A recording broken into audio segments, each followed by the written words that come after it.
जिले की हर खबर सबसे पहले आप तक पहुंचाने का वादा, बस यही है एक इरादा। आज ही लगाए अपना पद्मेश डिजिटल सेटअप बॉक्स। नमस्कार, आप देख रहे हैं पद्मेश 24/7 कृष्णा संडे के साथ। बुलेटिन की शुरुआत करते हैं हेडलाइन से।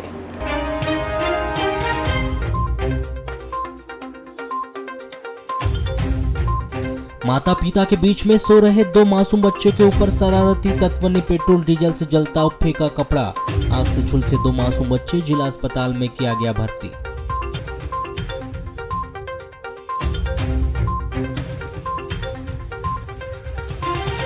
दसवीं बोर्ड में शासकीय स्कूल के 25 में से 23 बच्चे हुए फेल।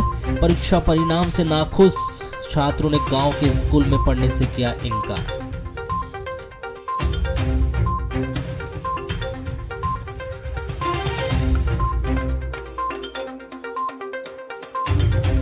खैरी में हुए फटाखा फैक्ट्री विस्फोट की घटना के 6 वर्ष हुए पूर्ण, लेकिन शासन प्रशासन और जनप्रतिनिधियों के पीड़ित परिवार को दिए गए वादे नहीं हुए पूरे।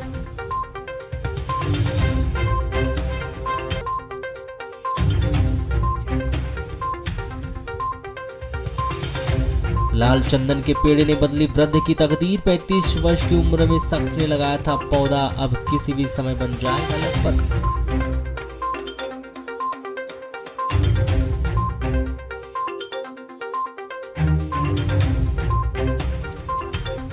रामपाली थाना के अंतर्गत सामने आई एक शर्मसार कर देने वाली घटना। नाबालिग के साथ बुजुर्ग ने किया दुष्कर्म, थाने में दर्ज हुआ मामला।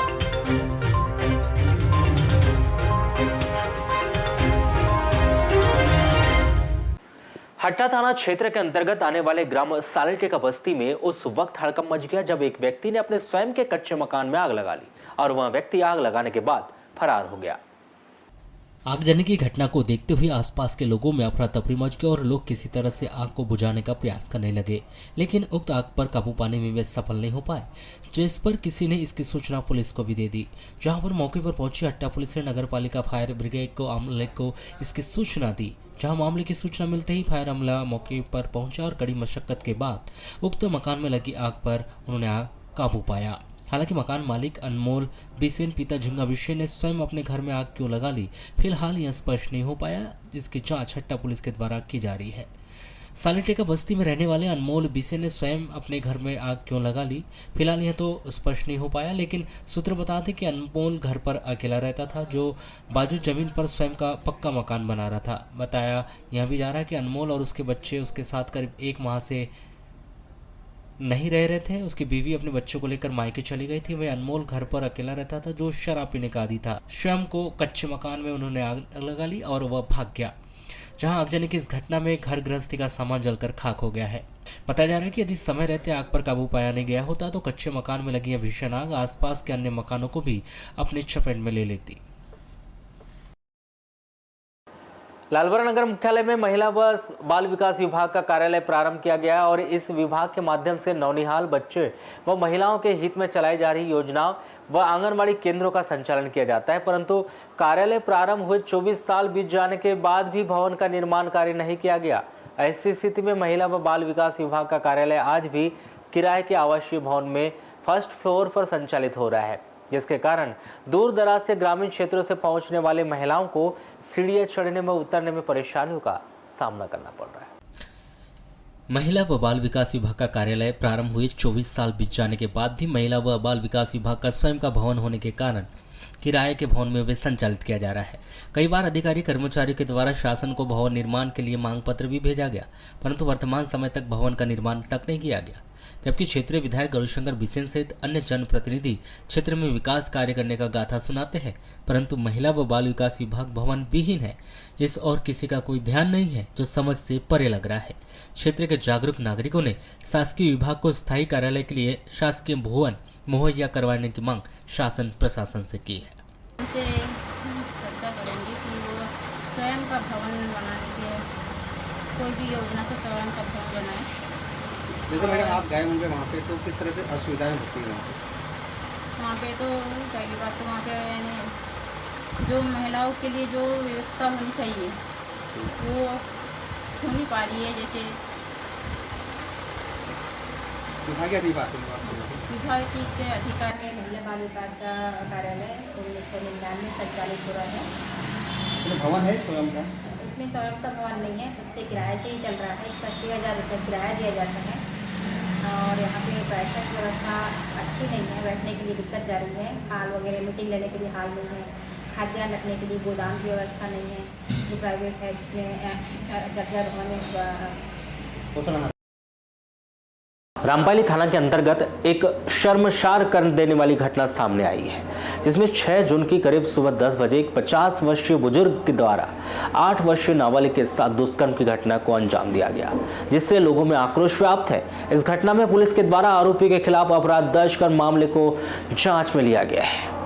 प्राप्त जानकारी के अनुसार 8 वर्ष की नाबालिग अपनी बड़ी बहन और भाई के साथ घर में खेल रही थी। उस दौरान उसकी मां बाड़ी में अपना काम कर रही थी। तभी 50 वर्षीय तेजलाल गौतम निवासी रेंगाझरी के द्वारा 8 वर्षीय नाबालिग को घर में सब्जी बनाने की बात कहते हुए हाथ पकड़कर अपने सुने घर में लेकर गया, जहां पर उस नाबालिग बच्ची के साथ उसने दुष्कर्म कर उसे छोड़ दिया, जिस पर वह आरोपी के मकान से रोते हुए अपने घर पहुंची और अपनी मां को इस घटना की जानकारी दी।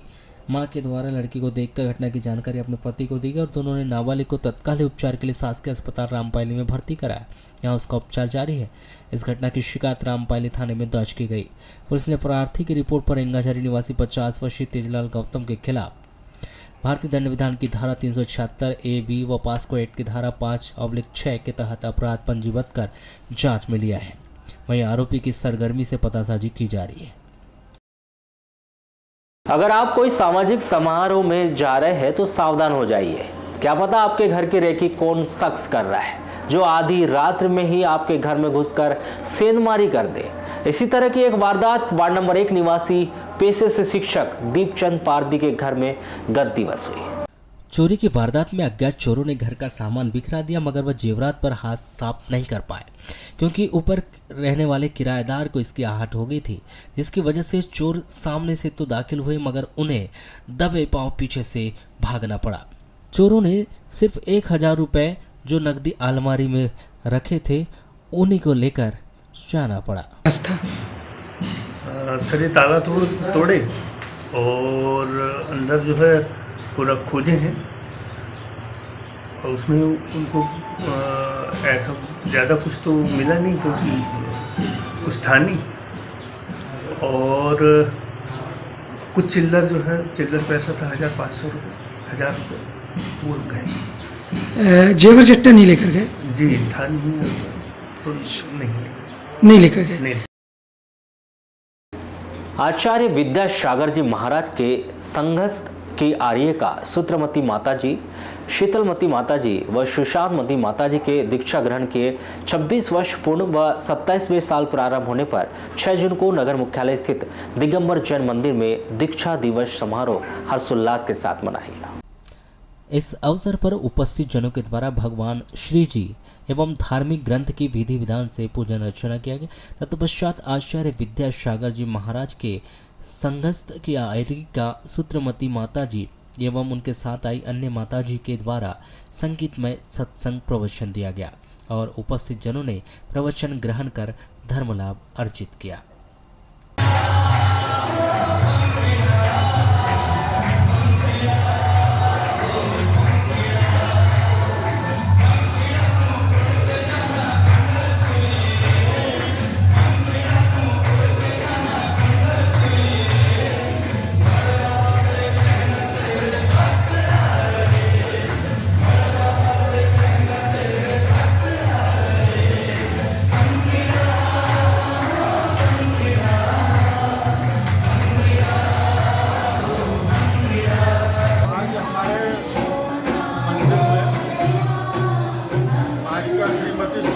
माता जी संग विराजमान है और आज उनका 27वां दीक्षा दिवस समारोह यहाँ दिगंबर जैन समाज द्वारा मंदिर जी में मनाया गया। साथ ही यहाँ पर उनके साथ में शीतलमती माता जी और सुशांतमती माता जी हैं, तो उनका भी आज विष्णु माता जी का 27वां दीक्षा दिवस समारोह है। जिला मुख्यालय से लगे 8 किलोमीटर दूर खैरी गांव के बाहर हुए फटाका फैक्ट्री में भीषण विस्फोट को आज लगभग 6 वर्ष पूर्ण हो जाएंगे, किंतु जब भी यह दिन आता है तो सभी आम जन के रोंगटे खड़े हो जाते हैं। जिस प्रकार से इस फटाका फैक्ट्री में विस्फोट हुआ था और लगभग 26 लोगों की इसमें मृत्यु हुई थी, उसको लेकर आज भी उनके परिजन इस घटना को नहीं भुला पाए। भले ही प्रशासन इस घटना को भूल गया हो, वह घटना के साथ साथ 26 लोगों के मृतकों के परिजनों से किए हुए वादे आज भी जिला प्रशासन सहित संबंधित विभाग के द्वारा जो वादे किए गए थे वह आज भी अधूरे हैं। भले ही कुछ लोगों को मुआवजा जरूर मिला है।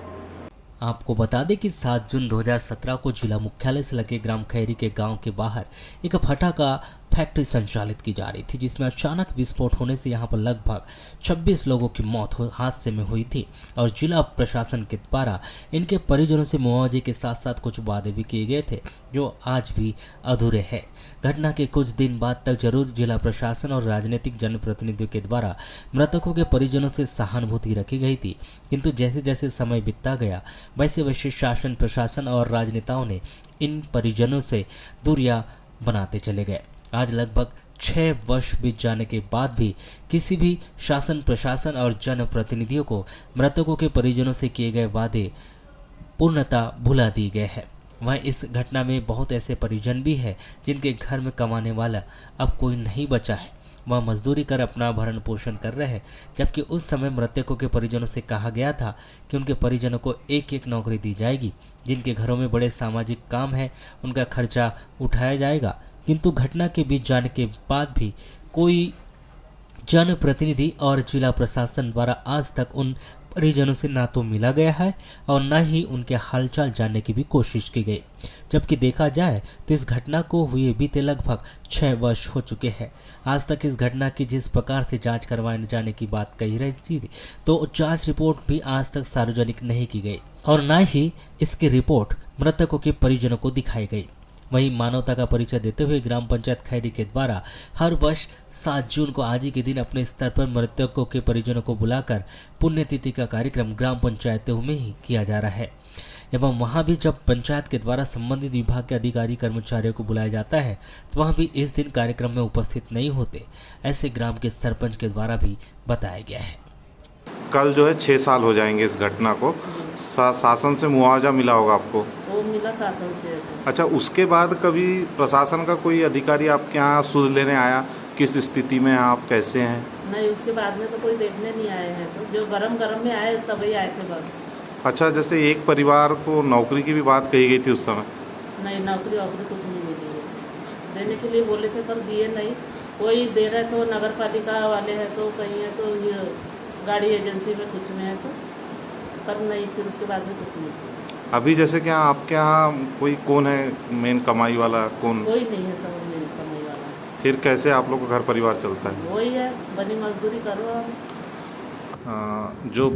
जो बीते वर्षों जो खैरी फटाका विस्फोट में आपके यहाँ से किन की डेथ हुई थी? लड़की की। क्या नाम था उनका? आरती। अच्छा, उसके बाद जो है शासन की ओर से आपको मुआवजा मिला कि नहीं? 6 लाख मिला जी। और उसके बाद फिर अभी आपके घर परिवार में क्या स्थिति? अब घर परिवार में कुछ नहीं मिलता, कमाओ खाओ। अच्छा, जैसे उस समय नौकरी देने की ऐसी बात कही जा रही थी। नौकरी नहीं, लड़की की शादी करेंगे बोले, बड़ी 2 लड़कियां थी मेरी। हाँ हाँ। तो लड़की के घर में 1 लाख रुपए देंगे बोल रही थी, गौरी दिखाओ, तो नहीं दिए कुछ भी। तो शादी हो गई बेटियों की? हाँ, बेटी की शादी हुई, बेटा है। अच्छा, फिर जब वो शादी कर रहे थे उस समय आप भाव से संपर्क नहीं किए क्या? दिए थे, कारण दिए थे, तो भाव कन गया का नहीं क्या मालूम, हमने पूछा है उनका, उसको मेन को, तो मेन ने ले जाके दिया कने, तो ये मालूम नहीं भाव। अच्छा, लेकिन जो बोले थे कि आपकी बेटी की शादी में पैसा देंगे, हाँ 1 लाख रुपए देंगे, वो दिए? नहीं दिए। अच्छा, अभी कभी कोई आया क्या इन 6 सालों में कि आप कैसे रहते हो कहीं? तो क्या सिर्फ उस समय वादे भर किए गए बस? वैसे क्या होना चाहिए था, जैसे अगर देखा जाए तो, जैसे जो वादे किए थे? वादा करे थे वो तो दिए थे, नहीं दी हुआ तो नहीं पूरा ना। और अभी कोई आके भी नहीं देखता अब? कैसे चुपचाप रहते हो, लड़का भी थोड़ा कम दिमाग का है। मतलब प्रशासन भूल गया एक तौर पर, काम हो गया, भूल गए। अब जो कुएच लड़ता हुआ उधर कोर्ट में, तो हमारा तो नहीं आता, बोला वो बस्ती में कोई तुरंत में हो गया उनका कान, उनके कान आता है बोले तो गए थे, बोले कोर्ट बोल रहे थे।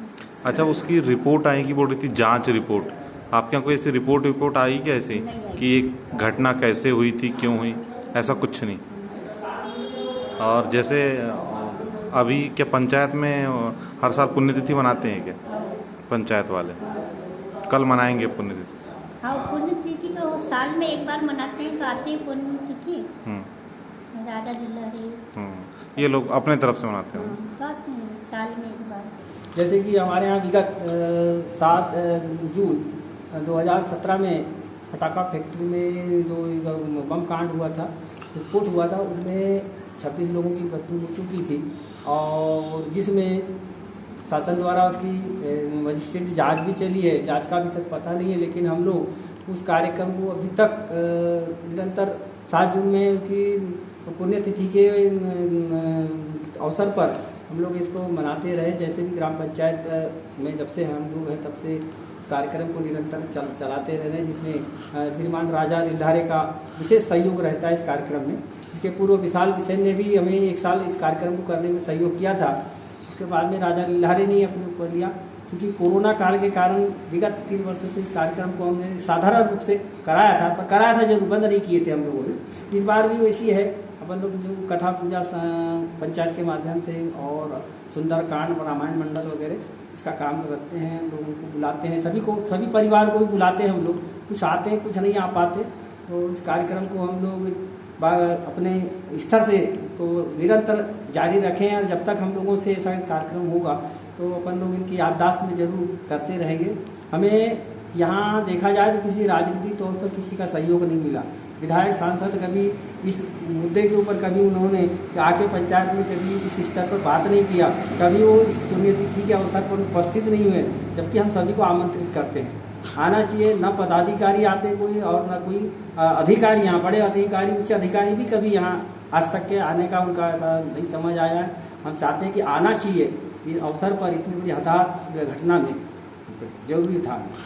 परिवार के जो लोग हैं, परिवार के लोगों को जो शासन की ओर से जैसे जिस तरह से उन लोगों को गोद लिया गया था, उनको कहा था कि तुम्हारे परिवार से हम एक लोगों को नौकरी लगाएंगे या उनकी जैसी भरपूर्ति करेंगे, लेकिन ऐसा कुछ आसार समझ आया नहीं है। वो लोग भी सब असहाय हो चुके हैं। उनका भी कहना है कि हम लोगों से कोई अभी तक हम मिलने आते भी नहीं, जबकि यहाँ सभी परिवार को बुलाते हैं। आज के दिन में मतलब 7 जून को अधिकतर सभी लोग जमा होते, तो यहाँ उनसे जरूर भेंट होना चाहिए, लेकिन ऐसा होता है।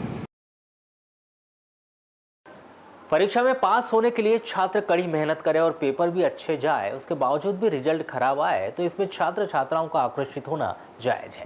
मामला बालाघाट नगर मुख्यालय से 10 किलोमीटर की दूरी पर स्थित ग्राम पंचायत खुरसोड़ी के शासकीय हाई स्कूल का है, जहां कक्षा 10वीं का जो रिजल्ट आया है उसमें 25 परीक्षार्थियों में से 23 छात्र छात्राएं फेल हो गए। यह रिजल्ट देखकर छात्र छात्रा चिंता में पड़ गए कि क्योंकि जो छात्र फेल किए गए हैं उनमें काफी बच्चे स्कूल के टॉपर रहे। छात्रों के फेल होने की जानकारी सुनकर ग्राम के अधिकांश लोग विश्वास नहीं कर पा रहे। इस स्कूल का जो रिजल्ट आया है उसको देखकर ग्राम के लोगों में भारी आक्रोश व्याप्त। मंगलवार की सुबह ग्राम पंचायत खुरसोड़ी के सरपंच, उप सरपंच सहित ग्रामीण सहित फेल हुए छात्र छात्राओं ने एकत्रित होकर खराब रिजल्ट दिए जाने को लेकर आक्रोश व्यक्त किया। सभी का कहना है कि कॉपियां सही तरीके से जांची नहीं गई। वहीं दूसरी ओर स्कूल प्रबंधन की भी लापरवाही सामने आई। आंतरिक मूल्यांकन के अंक नहीं जोड़े गए, जिसके कारण कई छात्रों को फेल होने का रिजल्ट थमाया गया। शासकीय हाई स्कूल खुरसोड़ी में कक्षा 10वीं का जो रिजल्ट आया है उसमें ग्रामीण जनों में भारी निराशा व्याप्त है। यह रिजल्ट देखने के बाद अभिभावक अपने बच्चों के गांव के स्कूल में पढ़ाने के मूड में ही बिल्कुल दिखाई नहीं दे रहे हैं। कुछ अभिभावकों ने स्कूल से टीसी निकालने की भी तैयारी कर ली है। अभिभावकों ने स्कूल प्रबंधन पर सीधे सीधे लापरवाही का आरोप लगाते हुए पहले तो वे कॉपियों का पुनर्मूल्यांकन किए जाने की मांग करेंगे तथा ऐसे स्कूल में अब अपने बच्चों को नहीं पढ़ाएंगे, ये उनका कहना है। अच्छा, क्या कारण से आप लोग का रिजल्ट खराब रहा है? प्रोजेक्ट का नंबर नहीं जुड़ा। बाकी विषयों में पास हूँ। अच्छा, प्रोजेक्ट के नंबर यहीं से जुड़ते हैं या सीधा ऊपर से जुड़ते हैं? उसमें यहीं से जुड़ते हैं। क्या लग रहा है, क्या टीचरों की गलती की वजह से प्रोजेक्ट नंबर नहीं दिया गया क्या? हाँ। तो पढ़ाई वढ़ाई कैसी होती है? वही ठीक है। कितने बच्चे हैं आप लोग के साथ में? 25। तो पूरे गांव के बच्चे फेल हो गए क्या उसमें? 2 बच्चे पास हुए। संभव तो नहीं है, लेकिन कुछ टीचरों की गलती या फिर शिक्षा विभाग की गलती, उस कारण मतलब रिजल्ट डाउन हुआ। अभी क्या स्थिति तो गाँव में? अभी तो स्थिति यह है कि यहाँ कोई बच्चे एडमिशन करवाना नहीं चाहते, ऐसी स्थिति है। ऐसा स्तर गिर गया है यहाँ का। तो फिर भी क्या लग रहा है सर, 25 में से 2 बच्चे पास हो जाना? ये नामुमकिन है, ऐसा स्तर नहीं गिरना था। थोड़ी सी लापरवाही हुई है शिक्षा विभाग से, जो अंक मिलना था वो नहीं मिल पाया। ये क्या है, इतना डाउन रहने का मतलब, और बच्चे कम है और टीचर की व्यवस्था भी यहाँ पर है, उस हिसाब से तो मुझे लगता है कि पढ़ाई में कमजोरी है। और बच्चे भी बता रहे हैं कि हमने मतलब पेपर तो अच्छे से दिए हैं, लेकिन इतना कम रिजल्ट नहीं आना चाहिए। दूसरी बात, जो प्रैक्टिकल होता है तो प्रैक्टिकल का नंबर वहाँ जुड़ा ही नहीं है, क्योंकि प्रैक्टिकल का नंबर इतना कम तो हो नहीं सकता जिससे उनके रिजल्ट पे जो है फर्क पड़ सके। जुड़ा ही नहीं है वहाँ पर, तो क्या लगा? लापरवाही है। आपने लिख करके दिए क्या? नहीं, हमने कुछ नहीं दिया, हमने सिर्फ उनको बताया, तो उन्होंने बोले हैं टीचरों ने कि हमने कार्रवाई जो है, उनका रिजल्ट इस वजह से ख़राब आया है कि प्रैक्टिकल का नंबर वहाँ नहीं जुड़ पाया है, तो हमने जो है आवेदन भोपाल किए हैं, ऐसा मतलब उनका कहना है। ये मतलब लेकिन अभी तो बच्चों का भविष्य का सवाल है, बच्चे के तो हाल खराब हो गया है, तो ऐसे में उसी वजह से यहाँ पर जो है बच्चे भी बोल रहे हैं कि हम यहाँ नहीं पढ़ेंगे। अब यहाँ से मतलब अपनी टीसी निकाल के ले जा रहे हैं, तो फिर स्कूल जो है यहाँ पर कोई फ़ायदा ही नहीं है स्कूल रहने का। दूसरी बात, इसके पहले भी और स्कूल में जो है जब से ये 2019 या 20 में जो है हाई स्कूल में उन्नयन किया है, जब से स्कूल को भी मतलब जो सरकारी सुविधा मिलनी चाहिए थी वो भी नहीं मिल रही है। परंतु जो रिजल्ट गिरा है, इसके कारण कहीं ना कहीं टीचरों की अनदेखी है। तेज गर्मी के इस दौर में जिले के विभिन्न क्षेत्रों में आगजनी की घटनाएं सामने आ रही हैं, जहां आए दिनों कहीं ना कहीं आगजनी की घटना होने से पीड़ित परिवार को लाखों रुपए का नुकसान उठाना पड़ रहा है। इसी बीच सोमवार की शाम जहां हट्टा थाना क्षेत्र के अंतर्गत आने वाले ग्राम सालटेका में आगजनी की घटना सामने आई, तो वहीं मंगलवार की सुबह करीब 10 से 11 बजे के बीच लामता थाना क्षेत्र के अंतर्गत आने वाले ग्राम कोचेवाड़ा में शॉर्ट सर्किट की वजह से कच्चे मकान में भीषण आग लग गई, जहां आगजनी की घटना में मकान में रखा लाखों रुपए का सामान जलकर खाक हो गया। बताया जा रहा है कि ग्राम कोचेवाड़ा निवासी छत्रपाल पिता हरिवाड़वा के 2 कच्चे मकान हैं, जहां पर एक मकान को तोड़कर उसका पुनर्निर्माण कार्य शुरू किया गया, जिसके चलते पुराने मकान में गृहस्थी का सामान, अनाज सहित अन्य सामग्रियां रखी हुई। जानकारी के अनुसार रोजाना की तरह मंगलवार को भी बाजू में निर्माणाधीन मकान का काम चल रहा था। घर के सभी लोग निर्माणाधीन मकान में काम कर रहे थे कि तभी एक मजदूर को पुराने मकान से धुआं निकलते हुए दिखाई दिया। इसकी सूचना उसने मकान मालिक सहित अन्य परिजनों को दी। इससे पहले कोई समझ पाता कि ये कच्चे मकान में देखते ही देखते आग लग गई और ऊंची लपटें निकलना शुरू हो गया, जिसे देखते होते वहां कुछ देर के लिए हड़कंप तो मच गया। इसी अफरा तफरी के बीच पहले तो स्थानीय लोगों ने उक्त आग पर काबू पाने की काफी कोशिश की, लेकिन वे आग पर काबू पाने में कामयाब नहीं हो। फिर इसकी किसी ने सूचना लामता पुलिस थाने में दी, जहां लामता पुलिस थाने के मामले की सूचना पुलिस कंट्रोल रूम बालाघाट को दी गई, जहां से कंट्रोल रूम से मिली सूचना पर नगरपालिका का फायर अमला मौके पर पहुंचकर कड़ी मशक्कत के बाद मकान में लगी आग पर उन्होंने काबू पाया, लेकिन तब तक उक्त घर में रखा सामग्री जलकर पूरी तरह से खाक हो चुकी थी। बताया जा रहा है कि कोचेवाड़ा निवासी छत्रपाल के पुत्र छविराज वाड़िवा का 1.5 से 2 वर्ष पूर्व विवाह हुआ था, जहां दहेज की पूरी सामग्री उसी पुराने मकान में रखी हुई थी, जहां शॉर्ट सर्किट के चलते आग लगे जाने से घर में रखा पूरा दहेज का सामान सहित घर गृहस्थी का सामान भी जलकर खाक हो गया। कोतवाली क्षेत्र के अंतर्गत आने वाले ग्राम भटेरा में एक व्यक्ति को उसके भाई भतीजे और भतीजी ने और भाभी ने हाथ बुक्कों से मारपीट कर घायल कर दिया। बताया जा रहा है कि दोनों परिवारों के बीच जमीनी जायदाद के विवाद को लेकर आपसी रंजिश बनी हुई है और दोनों परिवार के बीच किसी न किसी बातों को लेकर विवाद होते रहता है। 6 जून की शाम को जयपाल मोहारे अपने परिवार के साथ घर में था, तभी उसके भाई अमृत मोहारे के परिवार के लोग जयपाल मोहारे के घर के सामने कूड़ा कचरा फेंक रहे थे। जयपाल की बेटी आंचल के चरित्र को लेकर गंदे कमेंट कर रहे थे। इसी को लेकर दोनों परिवार के बीच विवाद बढ़ गया। अमृत मोहारे ने अपने बेटे राम मोहारे, बेटी अंबिका मोहारे और पत्नी हेमलता मोहारे के साथ घर में घुसकर जयपाल मोहारे और उसके परिवार के लोगों को मारपीट कर दी। जयपाल मोहारे को हाथ बुक्कों से मारपीट करने पर सर व ईंट पत्थर से वार कर दिया, जिससे वह गंभीर रूप से घायल होकर बेहोश हो गया। बीच बचाव के बाद गंभीर रूप से घायल जयपाल मोहारे को उसके परिवार वालों ने जिला अस्पताल लाकर भर्ती किया है। अच्छा, ये आपके जो घायल है वो कौन लगते हैं? मेरे पिताजी लगते हैं। अच्छा, किसने कैसे किस बात के लिए हुआ था? मेरे चाचा और चाचा के लड़के ने पुराने रंजित ज़मीनी विवादित में झगड़ा चल रहा था, जिसमें आज चाचा लोग घर के मनोत्र कचरा कूड़ा घर के सामने फेंक रहे थे, जिसको बोला गया तो उनकी बेटी और उनकी माँ घर में आके झगड़ा करे, जिसमें विवाद हुआ मम्मी और दीदी के बीच में, जिसमें उनका भाई और उनके पिता ने पापा पे टंगिया और पत्थर से मार के जिसमें उनका हालत गंभीर हो गई। कृषि उपज मंडी गोंगलई में श्रमिकों को काम नहीं मिलने की वजह से अब उनकी रोजी रोटी पर समस्या बनाई है, क्योंकि किसानों को उनकी धान का समर्थन मूल्य नहीं मिलने की वजह से वह बाहर गोदामों में ही धान बेच देते हैं, क्योंकि उन्हें गोदामों में धान का उचित मूल्य मिल जाता है। किंतु जब वह धान मंडी में लाते हैं तो उन्हें मंडी में उचित मात्रा में मूल्य नहीं मिलने की वजह से किसान मंडी में नहीं पहुँच पा रहे और किसानों के मंडी में नहीं आने से श्रमिकों को काम नहीं मिल पा रहा है। इन दिनों कृषि उपज मंडी समिति गोंगले में कार्य करने वाले श्रमिकों को काम नहीं मिलने की वजह से उनके सामने रोजी रोटी का संकट उत्पन्न हो गया, जिसका प्रमुख कारण किसानों के द्वारा कृषि उपज मंडी में धान लेकर नहीं पहुंचना बताया जा रहा है कि किसानों को गोदामों में ये धान का अधिक मूल्य मिलने की वजह से वह अपनी धान लेकर मंडियों में नहीं आ रहे। वह अपने धान को गोदामों में ही बेच रहे, क्योंकि वह अपनी धान लेकर सब मंडियों में आते हैं तो मंडियों में किसानों को उचित मूल्य नहीं मिलता और उनकी धान को औने पौने दामों पर खरीदा जाता है। इस कारण वे अब बाहरी गोदामों में अपनी धान बेच रहे हैं। उनके धान नहीं लाने की वजह से मंडी में श्रमिकों को रोजगार नहीं मिल पा रहा है और यहाँ आने वाले श्रमिक अब काम के लिए परेशान हो रहे हैं। कब से काम नहीं मिल पा रहा आप लोगों को? यहाँ तो सर बहुत दिन से काम नहीं मिल पाता। 12 महीने में ये 15 दिन 20 दिन रहता है और सोसाइटी अगर बालाघाट केंद्र यहाँ पे आता है तो काम मिलता है, नहीं तो नहीं मिलता। फिर क्या करते हैं फिर आप लोग?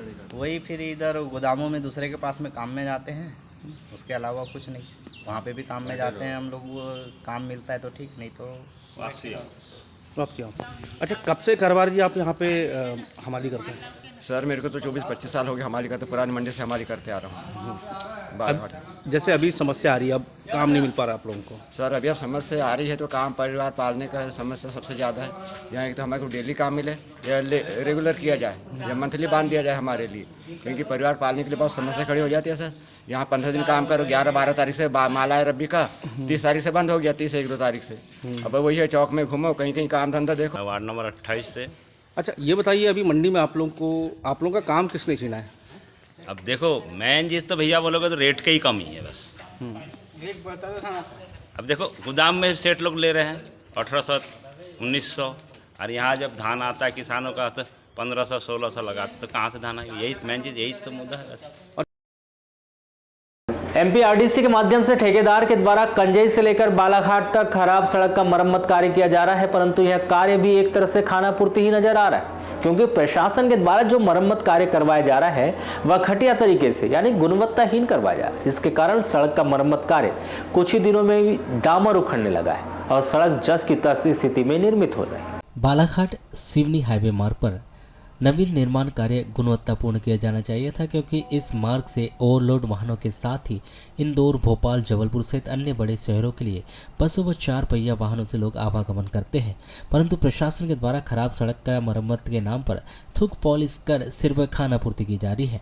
बालाघाट से सिवनी हाईवे मार्ग का मरम्मती कार्य गुणवत्तापूर्ण नहीं किए जाने से राहगीर व ग्रामीण जनों में शासन प्रशासन के प्रति आक्रोश व्याप्त है और गुणवत्तापूर्ण कार्य करवाए जाने की उन्होंने मांग की है। मैं आ रहा था कंजई से तो देखा कि बहुत ही दयनीय स्थिति है। जो एमपीआरडीसी के द्वारा जो सड़क बनाई जा रही है ये बिल्कुल भ्रष्टाचार की तरह बनाई जा रही है। क्या थूक पॉलिश करे? क्या पॉलिश टाइप की डामर में फिर डामर बिछाया जा रहा है। क्या होना चाहिए था? वो हो रहा है कि बीच बीच में नालियाँ बनती जा रही हैं, यानी बिल्कुल ख़राब स्थिति में बनाया जा रहा है। तो अभी कहाँ से आ रहे थे? अभी तो सिवनी रोड पर। मैं बरघाट से आ रहा था। आज जो बालाघाट सिवनी मार्ग जो है ये राजमार्ग घोषित हो चुका है, जिसमें कंजई से लेके गर्रा तक ठेकेदार के द्वारा काम कराया जा रहा है और टोल वसूली भी की जा रही है। इसमें मार्ग में लवादा के पास एक टोल नाका भी खुला है, जिसमें ठेकेदार के माध्यम से जो कंजई से रोड के ऊपर जो डामर बिछाया जा रहा है, ये पतला डामर बिछाया जा रहा है और वह तुरंत ही डामर जो है निकल जा रहा है।